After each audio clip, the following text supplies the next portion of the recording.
Witajcie kochani, dziś przychodzę do Was z mega szybką przekąską, pieczywkiem na wszelkiego rodzaju imprezy. My podajemy bardzo często ją jako dodatek do dań, które przyrządzamy na jakieś uroczystości lub jako pieczywo do na przykład zup kremów.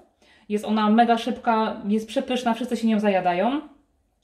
Są to chlebki pita z miętą, jogurtem greckim, serem feta, zapiekane w piekarniku. Przepis jest naprawdę super szybki i super pyszny. Czego będziemy potrzebować do przygotowania tego przepisu? Chlebków pita, w zależności od tego, ile macie gości, my robimy dzisiaj akurat dla 3 osób, więc są to 4 chlebki pita. Garść liści mięty, 250 g jogurtu greckiego, około oczywiście, 1 ząbek czosnku, 100 g sera feta, łyżka oliwy z oliwek i sól i pieprz do smaku.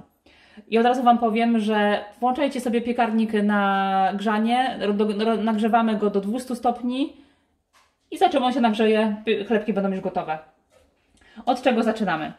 Zaczynamy od przełożenia jogurtu greckiego do większej miski. Następnie wkruszamy do niego ser feta. I tak za chwilkę go będziemy rozgniatać widelcem, także nie musi być to dokładnie zrobione. Ok. Następnie przeciskamy 1 ząbek czosnku. Nie czosnek ma być tutaj grać głównie w skrzypce, głównie w skrzypce ma grać mięta, dlatego dodajemy go niewiele, żeby tylko podkreślić smak. Dolewamy około łyżki oliwy. Jak będzie za gęsto, dolejemy więcej. Może jeszcze ciut. Solimy delikatnie, bo jogurt jest już dość słony i feta również. Oraz przyprawiamy świeżo mielonym pieprzem. Pieprzu nie boimy się dodawać więcej. I tak naprawdę zostało nam tylko posiekanie gałązek mięty i dodanie do środka.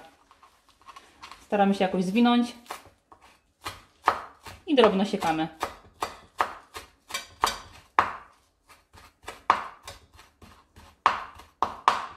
Nie musimy obierać tylko listków, gałązki są bardzo aromatyczne i tak się zaraz upieką. Ok, przerzucamy to wszystko do jogurtu. I teraz wszystko dokładnie rozgniatamy i mieszamy. Zależy nam na tym, aby ser feta się całkowicie rozgniótł. Potrwa to dosłownie chwilkę. Ok, masa jest już rozdrobniona, w miarę jednolita. Przygotowałam tutaj również blachę wyłożoną papierem do pieczenia. Ułożyłam na niej chlebki pita. I teraz na każdy chlebek nakładam około łyżki naszego farszu. Oczywiście, jeżeli chcecie zrobić większą ilość chlebków, wystarczy dodać więcej jogurtu greckiego, sera feta jest wystarczająco, no chyba że chcecie naprawdę zrobić tego na pół wojska. I następnie rozprowadzamy mniej więcej na całej powierzchni chlebka.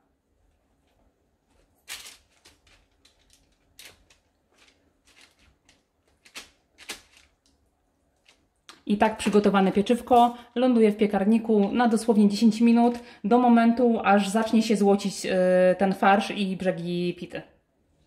Minęło 10 minut, pity wyciągnęłam z piekarnika, zapiekły się ładnie. Tak naprawdę teraz możemy je tylko pokroić i serwować. Smakują zarówno dobrze na zimno, jak i na ciepło.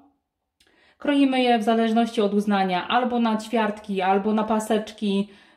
Można pokroić również na połówki. Moje są gorące, ale spróbuję przekroić jedną. Wyglądają tak. Nasze chlebki są bardzo aromatyczne i sycące. Jest to zawsze coś innego niż zwykła bagietka czy zapiekanka. Zachęcam Was do wypróbowania tego przepisu. Zostawcie suba, łapkę w górę. Będzie nam bardzo miło i zapraszamy do kolejnych przepisów.